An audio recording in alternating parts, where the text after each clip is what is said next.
ពេលឃើញមេឃភ្លៀងម្ដងបងប្អូនហើយសប្បាយចិត្តជាងបានកដោទៀតនេះអបអរសាទរអ្នកព្រីស្បិនទាំងអស់គ្នានិយាយទៅចាំទឹកភ្លៀងគឺពិបាកណាស់ព្រោះសម័យឥឡូវអត់សូវមានភ្លៀងទេជាពិសេសគឺនៅខាងព្រីស្បិនតែម្ដងឥឡូវនេះគឺម៉ោង7ព្រឹកបងប្អូនហើយអត់បានចូលទៅក្រោមទេដោយសារមេឃភ្លៀងចឹងក៏រៀបចំធ្វើម្ហូបទុកដាក់នៅលើផ្ទះ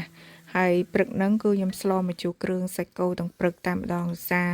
ទិញសាច់គោមកប្រហែលថ្ងៃបានស្លទេហើយនិយាយទៅអាហារពេលព្រឹក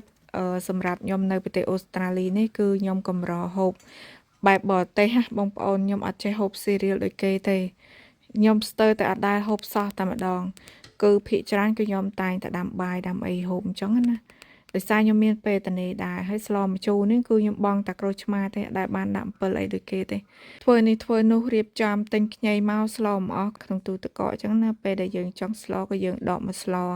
ហើយកូនកំមុំខ្ញុំជារៀងរាល់ថ្ងៃចុងសប្តាហ៍តួនាទីគាត់គឺត្រូវតែរៀបចំផ្ទះហើយការងារដែលគាត់អាចធ្វើបានហ្នឹងគឺដូចដាក់ចានដាក់ឆ្នាំងទុកដាក់អីតិចតួចហ្នឹងតែប្រងថាប្រើគេទៅរៀបចានហ្នឹងគេកំពុងរៀបថ្នាំកញ្ចក់នេះឥឡូវគិតមិននេះ